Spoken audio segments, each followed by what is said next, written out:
going on, ladies and gentlemen? Welcome back to Button Check, powered by Mainline, where we deliver all the juicy smash news happening all over the world. I'm Banjo. I'm Drago, and with us here is Bobbles. He's new, and he's joining us to be the third. So go ahead and introduce yourself, Bobbles. Yeah, what's up? I'm Bobbles. I'm from the west. I'm from the other side of the state, West Texas, region, San Angelo to be specific. And yeah, I'm super happy to be here. I appreciate you guys having me on. Talk about Smash stuff. It's what I do all day. May as well do it in front of a camera and a mic, while I'm at it. For sure. Is brown like West Texas's official color? Because there's like a lot of brown going on in your background. Look, I'm just saying. I haven't gotten a good look. Look, it's all about you got to keep these warm colors in the room. Helps me sleep at night.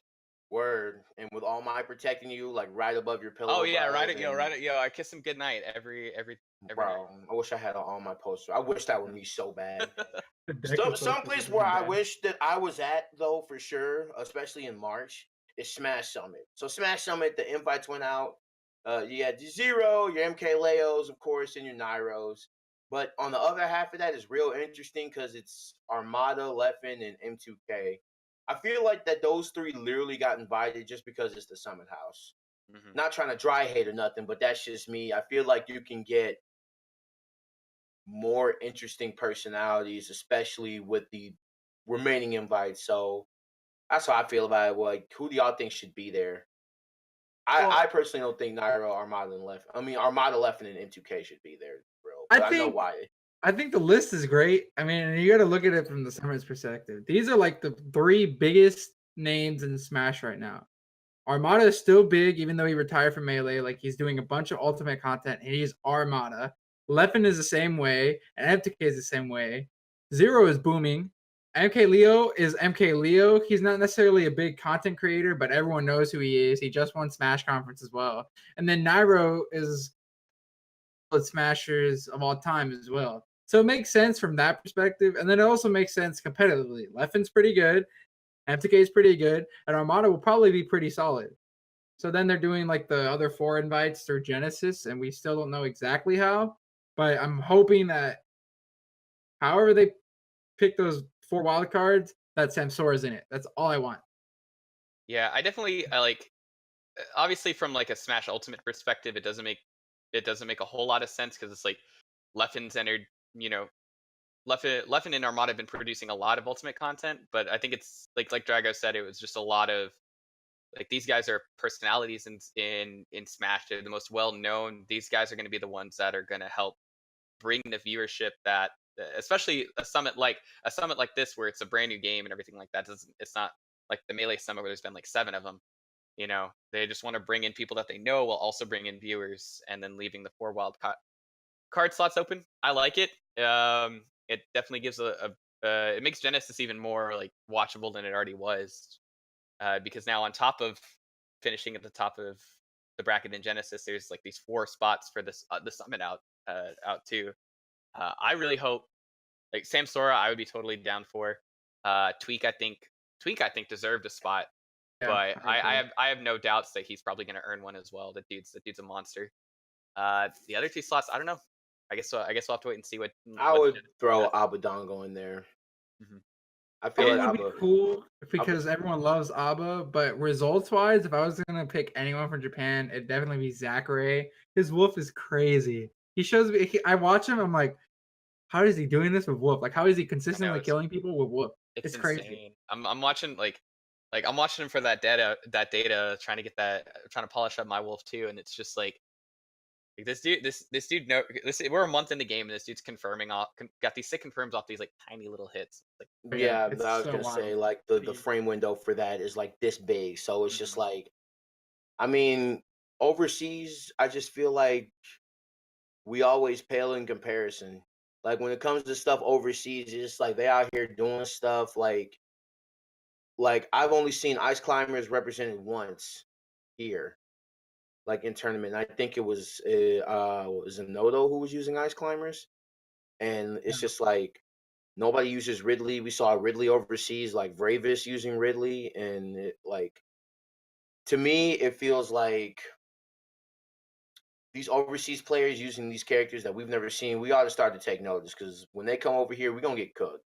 We're gonna Yeah. get we gonna get I think we're gonna get fire flamed. Like it won't be bad, but it'll give us perspective to be like, oh, Yeah, I think it, you and I think know, it's all. I think it's always been kind of like a mentality thing when it comes to like how Americans see a competitive game like Smash versus like overseas.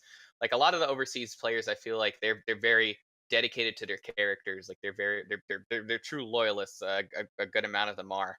But I see like especially once you get close to the top level in the Americas, you kind of see it's more of a that play to win strategy is kind of a lot more prevalent than it would be, at least mentality wise, than it would be here than overseas. So you see a lot more as tier lists start getting defined out. You start seeing more like kind of a lopsided a more lopsided kind of graph of like players leaning more towards top tiers in America, especially just because they're more like, oh, I want to play this character to win. I'm not, I'm here to mess around. I'm here to get W's. Yeah. And that leads into a topic that we were on to talk about today, which is how important traveling is.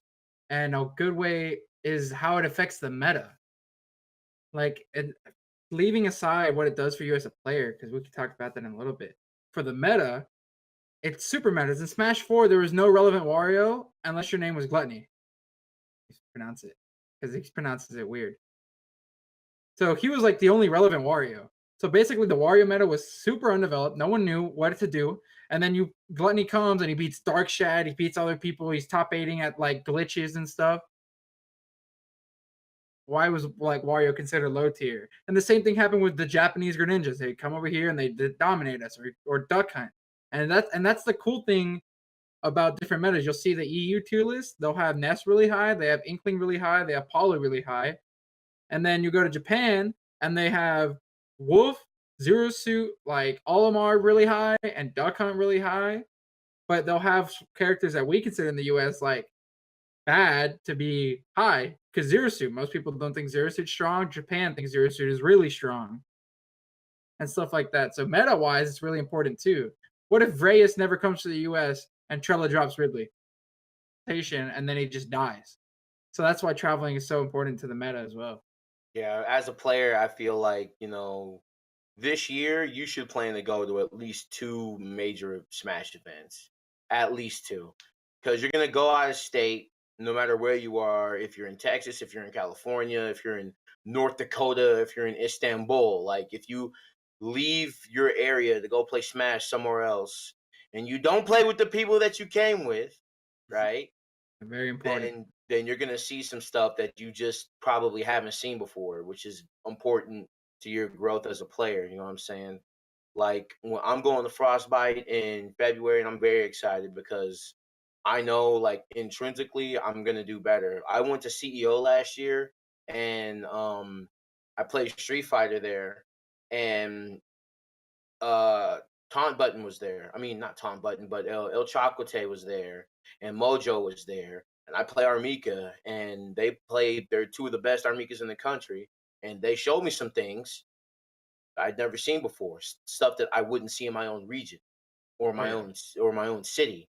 So as a player, I feel like it's important that you need to expand your horizons and go out to travel, especially if you've never done it before, because you might end up liking it. Yeah, for sure. You might end up falling in love with it.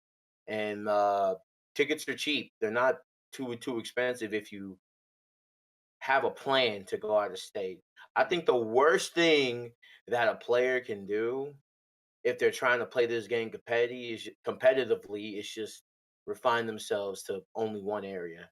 Yeah, for sure. I mean, I remember traveling and I went to Nairo Saga, and one of the things that has led me to winning tournaments, and it was something super simple that I saw from a Bayo player there that amazing. He was like a 2-2 at like a 70-man bracket kind of player. So he's not like he was, I don't know, like Captain Zach. And he would do second up beat Nair off the side.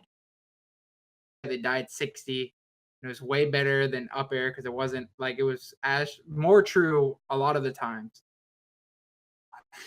I never knew I could do that. And then I started doing that. And I remember I beat hockey with it like 3 times. Like I think I won the tournament with like side B, up B. And he's like, kind of towards the side, and he's at 60. I'm like, he probably died down, so Nair would hit. And then it hit and he died. And he was like, I never knew you could do that. And that's just something minor that you learn, like actual combos, and then just learning how to deal with different play styles too. Because even in Texas, Austin's considered kind of like aggressive in general, and Dallas is considered super aggressive. Actually Dallas is super slow, and San Antonio is I'm pressing buttons in your face, I'm super aggressive. And then so you get to learn how to deal with those kinds of play styles by traveling to different places as well. Yeah, I mean, shoot, I was super unsure about if Smash was something I wanted to do seriously until, gosh, it was like I'd been playing PM for a few months. Smash 4 had just come out on the console. I went with some guys. Like our scene was just in its infancy, and it was just a group of us, just like we drove to a Nike tournament in San Antonio. Gosh, I was playing Rob at the time, and dude, I got waxed hard in that. Like I was already getting waxed at like the tiny tournaments we were having in Angelo, but to go to San Antonio is a whole new level of just getting bopped. But like getting hitting the road with your friends and going through and playing all these friendlies, learning new things, and everything like that. Like that hooked me into the game, and now it's like I'm traveling.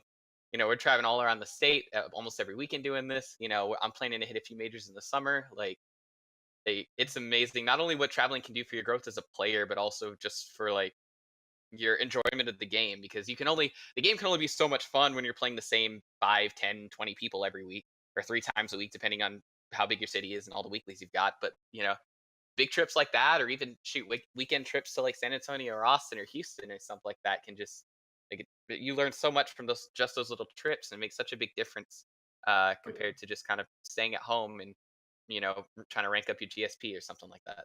A lot of people think it's inconvenient to like leave, or they think it's more convenient just to stay at home and just wait for the big events to come to the big events to come to your neck of the woods. Like Houston, we really don't have any majors, like except for Texas Showdown in that regard, you know what I'm saying? Like Texas Showdown. So in the game lineup, right? Um Smash is in the game lineup. It's back in the game lineup, right? So, I wish venue was a lot cheaper because it's like $55. Oh yeah. And I feel like it's because of that reason that like Texas Showdown isn't gonna get like a lot of the Smash participants because that venue fee is so high.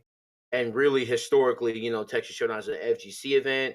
We're gonna have I think the Arc Revo World Tour is coming through. Oh, wow. And I'm not sure if Capcom Cup is going to be confirmed for that event yet, but it's just a history FGC event. So at this point, what's the difference between Smash and FGC? Like, what is the difference? Because Circuits. you really can't call this game a party game anymore.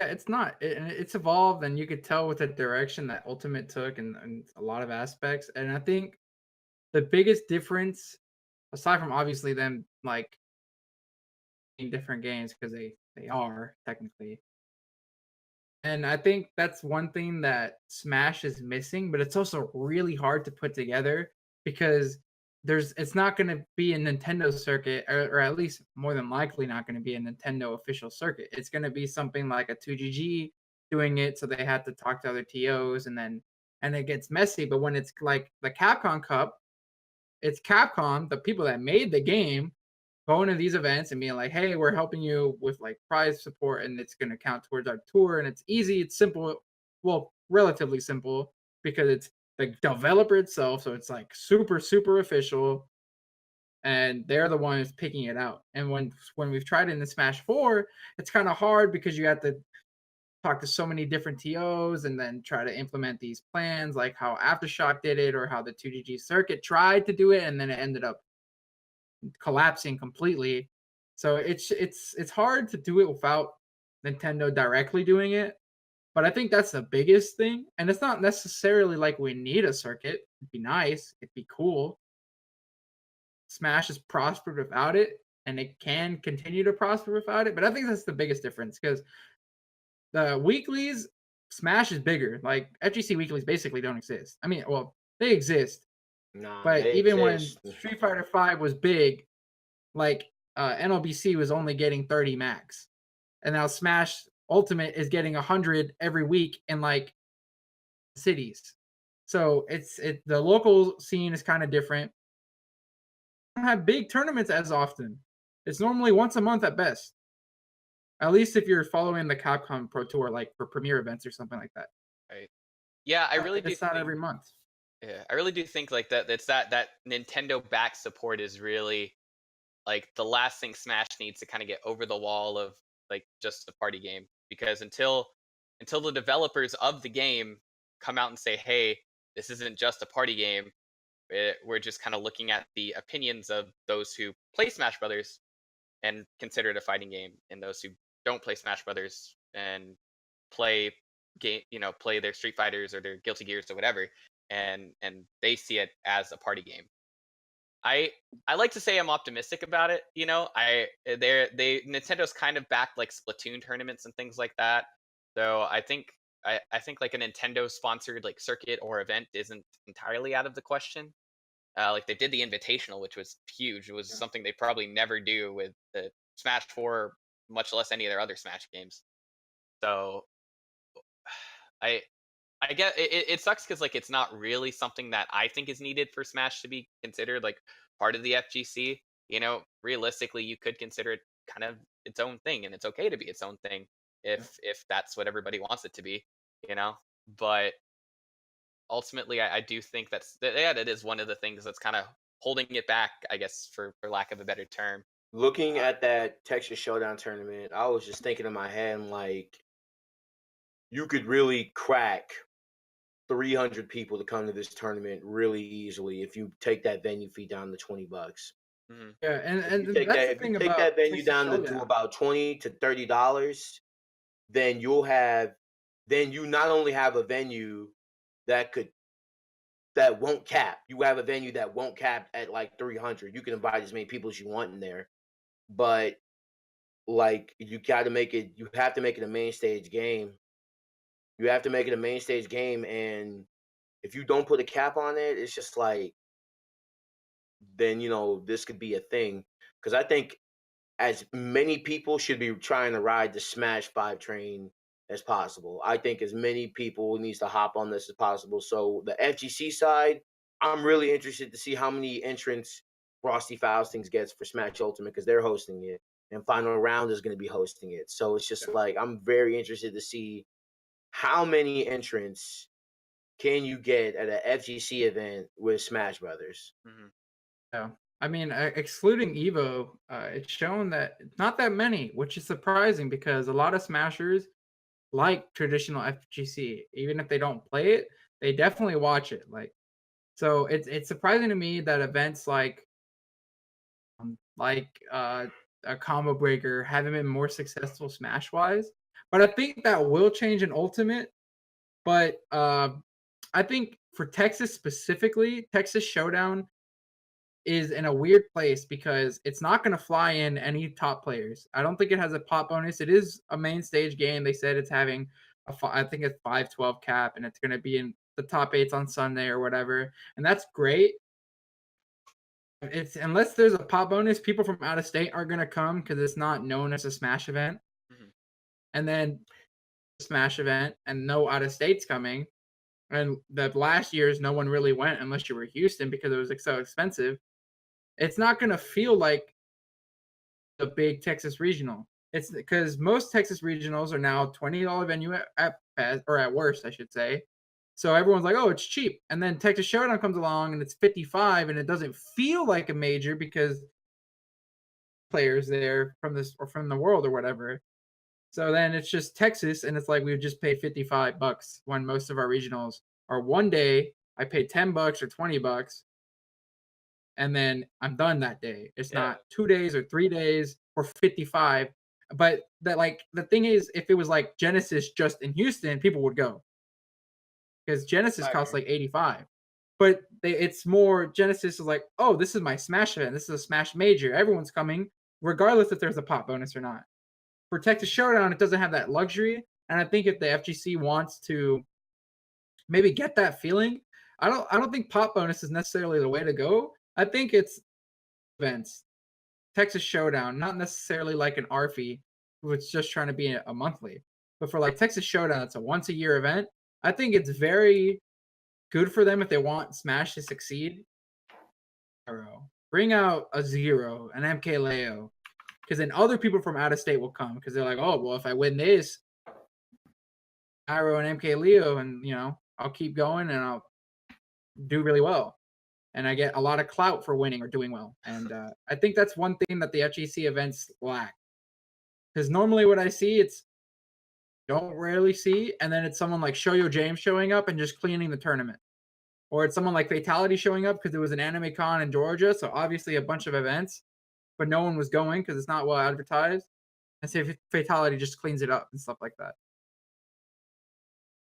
Let me pitch you this, right? So Texas Showdown, right, is gonna have MK11. Okay. Sonic Fox could come up here. He could come to Texas Showdown because MK11 will be one of the first tournaments that has it, that it's being played at a major. So Sonic Fox comes, right? What if he plays? What if Sonic Fox decides like, okay, I'm gonna play MK11, but Ultimate this year, I'm gonna play Ultimate. Does that draw in people? At least viewership wise, maybe not necessarily to the event, but viewership for the next year, people remember it because they watched it. It was Sue.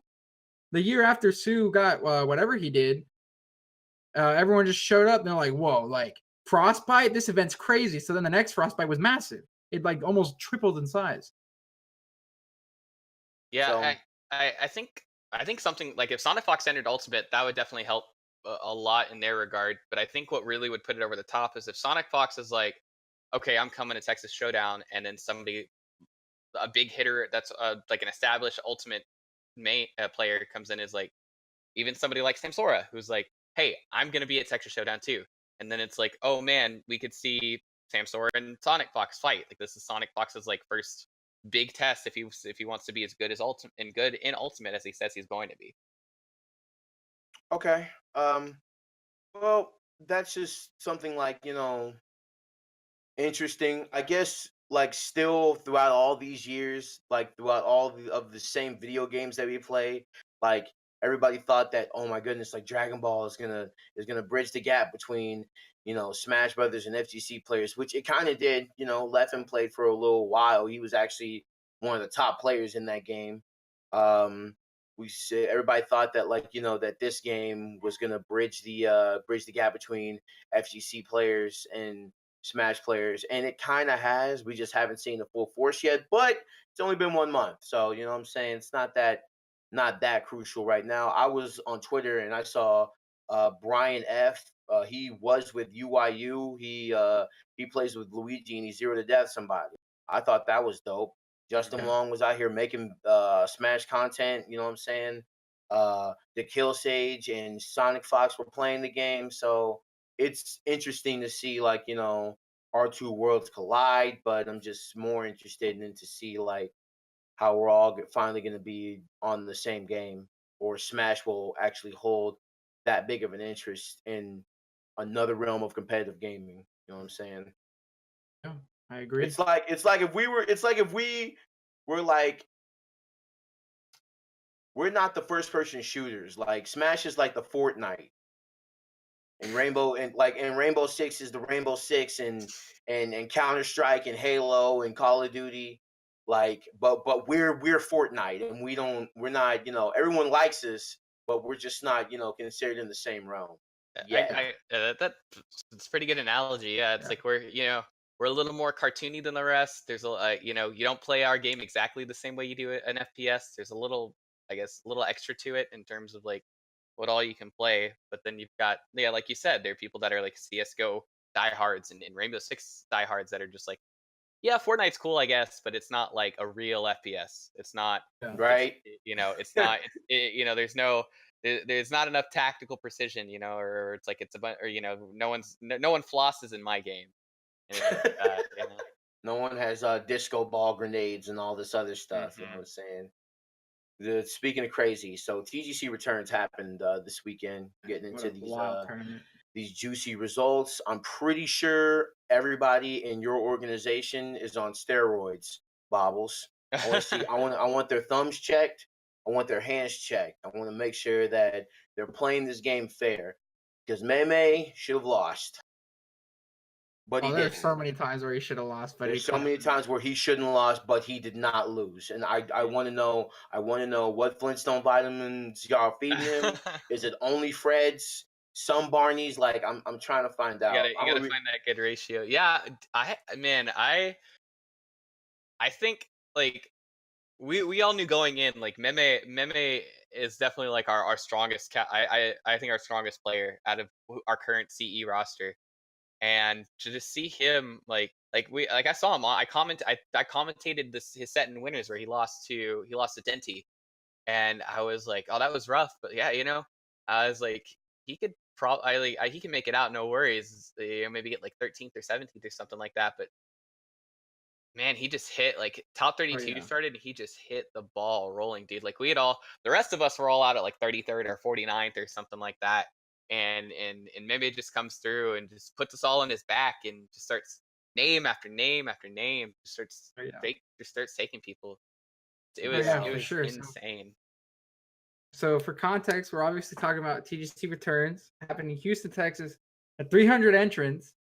We had people like Bestnet, Elegant, Trella, Megafox, all these people. And then the top 8 was at 7th place was Hockey and Avoid, both Snake players. Both DFW, which was Cheeks and Karna, Cheeks with Cloud, and then Karna, which is Inkling Crom Duo. 4th was Ismon, which is Banjo's boy, using mainly Falco, probably some Wario. And then 3rd was Megafox. 2nd, the god, Meme, who we were just talking about, made an insane losers run after losing to Denti and Pools. I got the list right here. But then Trella was too good, and Trella wins with Ridley, and man, grand finals was great, and the event was crazy. I mean, Bestness got 13th, Elegant got 25th. Like, yeah, that was that I think was the most shocking part, because up until now, like every time we flew, especially Houston would fly in. Elegant was always somebody who visited Houston, but it was always top 8 was mostly the out-of-state players that we flew in. But now it was like looking at it and just seeing an all Texas top 8 made me feel really like I already felt pretty good about Texas and Ultimate, but now this just confirms the fact that like we might be one of the like golden jewels of, or the crown jewels of America when it comes to Smash. It's like just another hub like Tri-State or the SoCals and or the Contos and things like that. Like, no, I don't want to put us as. I mean, obviously we're not going to be like. I don't want to put us as the Kanto region just yet. Not just yet. Yeah. But I will say that like I want to see like a bunch of these guys go out. I want to see a bunch of these guys go out, because even at the last game, at the height of it, other than Lima, of course, winning Evolution fighting series 2017 like he did, or was it 2018? It was 2018. Excuse me. Yeah, for him to win Evo like he did. Texas has always been there, but it's just like been like one or two, and other than Lima, nobody was really cracking top 8s like that. To be honest with you, we saw them, make a crazy run out of state where they were top 32, getting top 8 and almost getting top 8. Like, oh, they made 9th, and we're really happy about that. But nah, I'm trying to see at least 10 people from Texas end up in those top 8 situations. Oh, for sure. At least get us back to like the brawl numbers we were putting up. Oh yeah, in Brawl, we were so good. We were so good in Brawl. Because to see like Bestness getting 13th and then Elegant getting 25th, yeah, I can't truly say whether it's us or whether nobody's that good yet, but time will tell. Yeah, time will tell. Yeah, and it was like a lot of people were like, oh, it was the stage list that made these top players get the placings that No, they got. But no, no, no. Y'all entered that tournament as advertised. Now, yeah, all the is the all the stage big list were banned. Like they is this would is look is the stage list doo doo? Absolutely. That is by and large the worst stage list I have ever seen ever in a game ever. But it was as advertised, so y'all can't really y'all can't really blame it on the map. You know what I'm saying? If somebody takes you there, you know what I mean. You had bans, or if you really felt like that you didn't want to subject yourself to that, then you probably didn't need to enter. right, Not sure. to not to sound like a negative Nancy or whatever, but I mean that's real. Yeah, like I mean, don't get me. Yeah, like it wasn't a perfectly ran tournament. We were behind. There's a lot. There was a lot going on. I waited forever to play my pool, but Mhm. all of that aside, like I was watching the elegant Joker set, where Joker beat him. Like there was game two. I think Joker killed him at like 30 on Brinstar with a fully charged Samus charge That's the shot. devil. Which yeah, don't get me wrong, that's some jank. But we went to game three. It was Elegant's counterpick on Battlefield, and Elegant got reverse three stock by Joker. Like I understand maybe not being put in that situation because of Brinstar or whatever, but like getting reverse three stock, yeah, like at that point it's just on you, man. Like that is. And I watched the Sam Boner Elegant set, and it was all legal, like the normal legal stages. I mean, sure, maybe Elegant wasn't able to ban what he wanted to because he had to ban Saffron City or whatever. right. It wasn't you weren't playing on Brinstar, so and both players, Best Nest and Elegant, have proven to be pretty solid already. I mean, Best Nest got top 8 at Splat Bros. Elegant got third at SoCal Chronicles, beating people like Larry and stuff. And it's Yeah, very yeah, likely like that it's not a fluke that they did that. So it's like it's a mix of a lot of things of them maybe not having their best day or Texas having their best day. But sure. man, it was fun to watch. Oh yeah, like I said, first one tournament. Obviously, this isn't setting the path for either of those players. They're both gonna hopefully hopefully continue the success they had a couple weeks ago, just tearing through SoCal tournaments and Splat Bros and things like that. This is just I hope that this tournament proves that Texas can compete with top players across the country. I hope that this confirms that never ever put Saffron City on your stage list. And I Yeah. hope that this isn't just like a bump in the road for not only for out of state players coming in, but for Texas Smash too. If we can bring more top players back in at another event, especially with you know low tier cities like our big Texas event. That's about half a year away. That we come in, we defend our turf like we did here, or like we hopefully will do in future tournaments. Like that's gonna be a fun 2019 for Texas Smash for sure. Yeah, and it's not going to be the last time Elegant comes to Texas for sure. And Bestness has already expressed interest in coming to NFA, which is like 3 weeks from now. So it's not the last time we're going to see them. It's not the last time we're going to see new top players. Like I'm sure MK Leo will eventually drop by. I'm sure Naira will drop by. The Buzz for Low Tier City, Cosmos, And they etc., can all etc. get it. hmm They can all get it. For sure. They can all But get it. now we got to This is talk about Texas. the other big tournament. Don't send your B team. A team. Don't. You got to send your A team You have because to if send not, you're your A losing. team because you might get got. But your boy Zach Ray, he won Umebura SP2, which had 500 plus entrants in it over there in Japan. You love you some Zach Ray, don't you, Bobbles? Oh, Oh, yeah. absolutely, dude. Look, my as always, Bowser players are stretched thin, in Smash Brothers. So you most of my favorite players end up being like the guys that play my secondaries. So I've been working on this wolf for a bit, and just watching this dude tear through all of Japan makes you feel real. Puts a lot of faith into the character, into Zachary as a player himself. I know he didn't. I had heard his name in four, like kind of briefly, but like he was never somebody I consider like the top tier of Japanese players. But God, this dude's got a crazy run. I think this is just one of his many tournament wins that he's had so far. I think Yeah. I've seen like maybe one tournament he didn't win. He got like ninth or something He's like that. been super dominant in Japan so far. Obviously, it's only a month, so dominant might be too strong of a word. But I mean, he's been doing crazy. He was a core and Bayo player in Smash 4 towards the tail end, just Bayo. And he was doing good. And I think he started winning like towards the very last month of Smash 4. But he was doing good, and to go to Wolf, that's such a different character and do so well. And like he's competing versus people like Shuton, who has a better Olimar. And we obviously know what Shuton could do in Smash 4.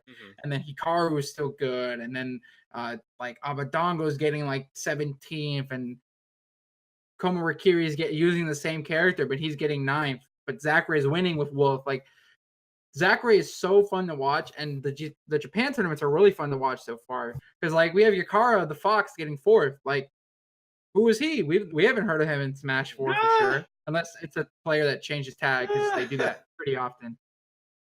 It was such a fun tournament I'm looking to watch. at this. I'm looking at this top 8 for Umebura 2, and we've got 8 players, 8 different characters. Yeah, like 10 if you count Hikaru's Wario secondary and Zachary's Ike, which I guess he used sparingly, but that's still he used it versus Yakara. I know that he went all Ike versus Fox at the minimum. Uses Wolf for almost everything else, and like Zachary is like leading the Wolf meta. Like this man is like landing with weak nair and doing it into side B or fair into like instant turnaround back air. Like that's oh my god, that's the devil working. I don't trust that. He opened up I saw one game he opened up. He just ran up, fast fell nair, up smash. And and I'm like, wait, I could do that. Like that's I was watching his sets earlier, and I'm just I think I said that's a thing at least 5 times a set. Dude, he's so good at using back air, it's crazy. I'm like watching, and I feel kind of bad for Shuton because he's getting bared at 80 and dying. But those bears are like so well placed. It's like, how did you know? It's so crazy. Yeah, but yeah, like I'm just looking at I've got the results up on this page here, and it's like it's so cool watching the Japanese meta evolve, watching this character diversity too. That's just incredible. I don't see I'm looking at this. I don't see a repeat character until Choco at 9th, and then Yamanyan at 13th. And that's the first repeat, and then I don't get another one until Pasariman at 13th with Fox. That's crazy. Character diversity is really good too, because even if we look at TGC, there's like what 9 different characters, and then if you look at a couple of the other tournaments that happened, Inkling won 4 like 100-man tournaments over the weekend. Like 2 were weeklies, but like 3 were regionals. So Inkling's finally getting results, and you're seeing top players like Sive and Fallen do that. And you saw Fox, you saw Mewtwo, Ike, Snake, like all these characters in different places, not always at the same tournament. So like Pokemon Trainer and all these different characters at different places are getting top 8, and it's so fun to watch so many different characters. Like, and towards the end of Smash 4, we're seeing maybe the same 6 plus like one of the high tiers or mid tiers that was really good because they had a really good confirm. So then in this game, it's like 30 different characters win a tournament at a high level. Like not just your random weekly and who knows where. Like we're talking 100+ man, like Fatality or something like that is there, and 30 different characters that won a tournament like that a month in. And sure, it's a month in, we might see those characters fall or rise, but I don't remember that happening in Smash 4, and we thought Smash 4 was pretty well balanced at the beginning too.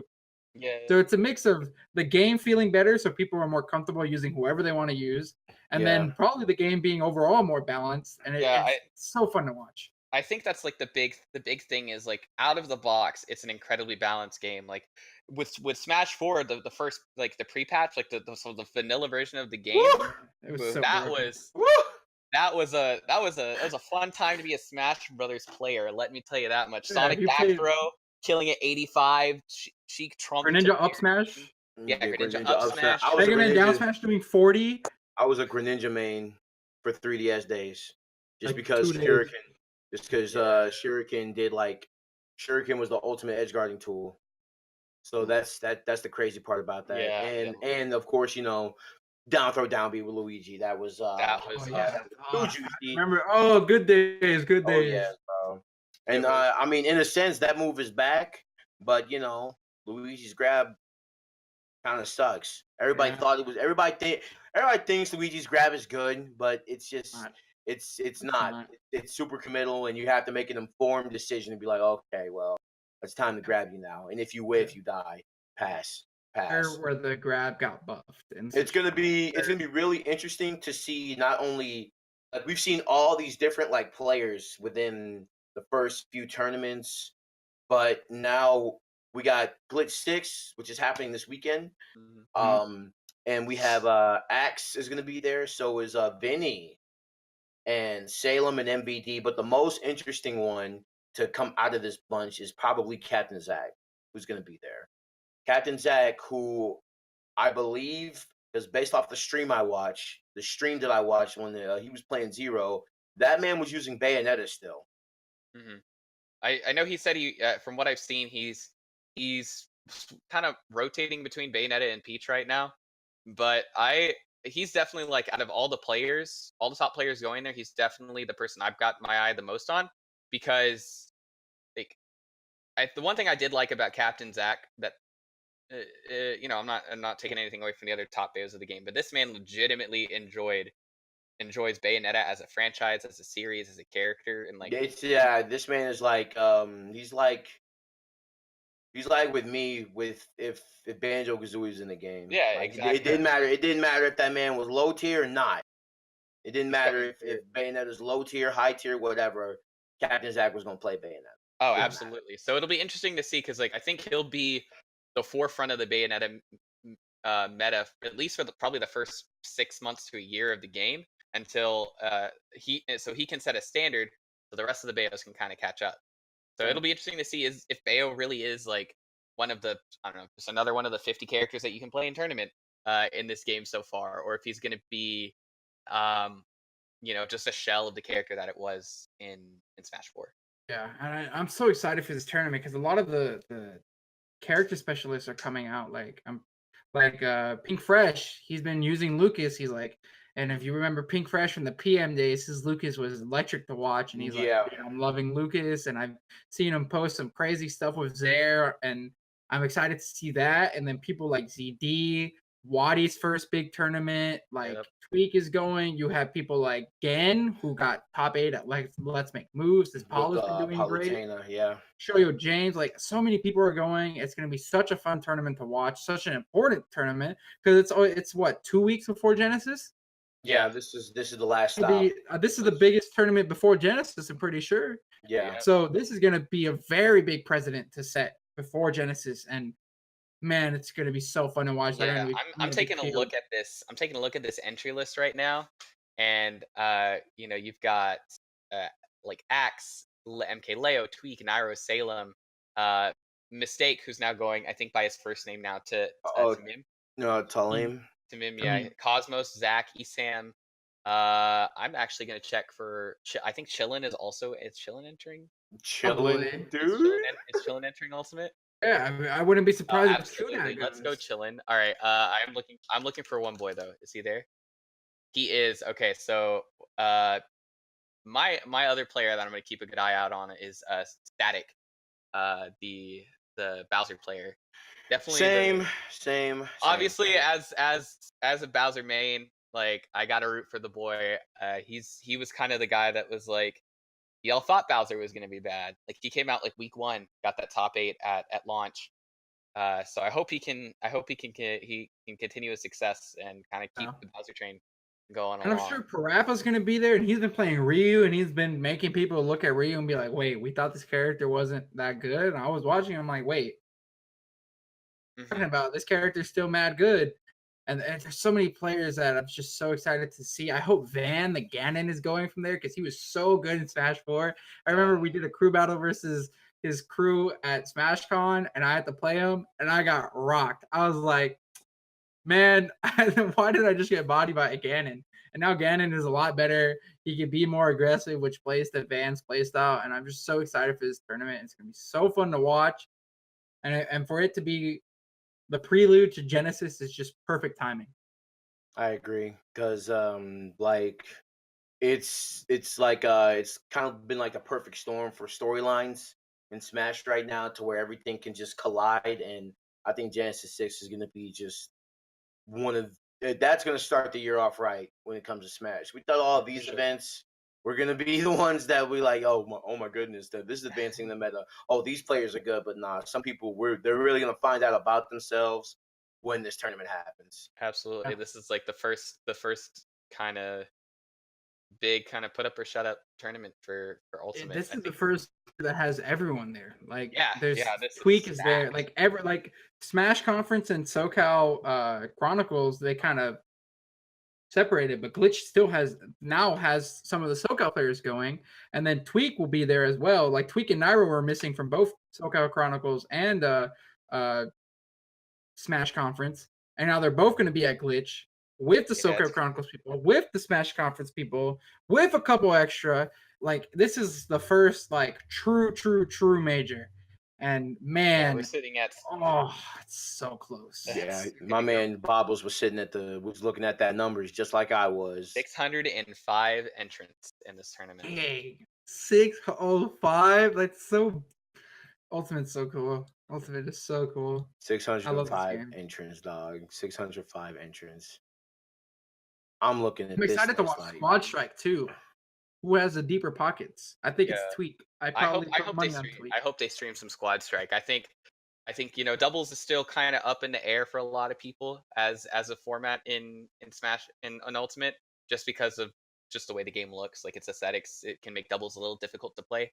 But I really want Squad Strike to be kind of featured prominently as well, just so we can show people like, hey, this is more than just one of the party game modes of the game. This can be a legitimate format if we give it the space that it needs.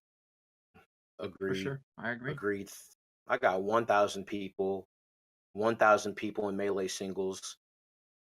2,027 in Ultimate singles. Genesis is massive. 2,027. Winning a pool out of 128 people? Yeah. Out of 100, there's 128 pools at this tournament. 128 pools. If there's 2,000 people, that's like 20 people per pool, something like that. So literally that's winning. Big. So winning a small local will get you out of pools. Then you got to go to the next wave of pools, which is like winning a big local, and then after that, it's like to make even top 32, you have the top 3 a regional essentially. That's crazy. Progression's gonna go for Genesis, and that's a good way to thinking about it. That's blowing my mind, because it's just like you're really gonna find out how good you are. Oh yeah, you really are. There's a lot of people. There's going to be a lot of 0-2ers at this tournament, so you're really going to find out how good you are coming up. But that's actually that's what we're going to be looking out for this weekend as we continue our road to G6. But that's everything for this week. That is everything. That's everything we got. That's everything I got. After Texas Showdown. After Texas Showdown. After TGC, I'm just like, nah. Like I'm good for Smash for now until the next weekend starts. So now we're about to get even more Smash. So I'm really excited for that. Yeah, there wasn't much news, but I mean, the summit was cool, and then like I'm excited for Glitch, the Umebura and TGC results, and a couple other tournaments were pretty fun to look at, like data wise. So it was a relatively slow week for Smash in terms of news, but slowly progressing more and more. Yeah, but now that we have Bobbles with us, we hope that he will join us, every week. He's our new third. So we're really happy to have him. We're really happy to have a third input. God knows that I'm really tired of listening to myself. Dragon, I looked at the computer and thought I was like, he was like, bro, is he gonna roast me? Like, nah, it's all good, bro. There's nothing but love around here. But we're really happy to have you, Bobbles. Oh, absolutely. If you guys will have me back next week, I'll be back next week. It's just, like I said, I love talking about Smash to anybody that'll won't shut their ears when I open my mouth. So if I can do it in front of a mic and a camera, that makes it even better. Wonderful. So that's going to be our show. Big shout out to Button Check and Mainline.gg for giving us this wonderful platform and letting us reverberate that back to the people out there. So I'm Banjo. Drago. I'm Bobbles. And we will see you guys next week.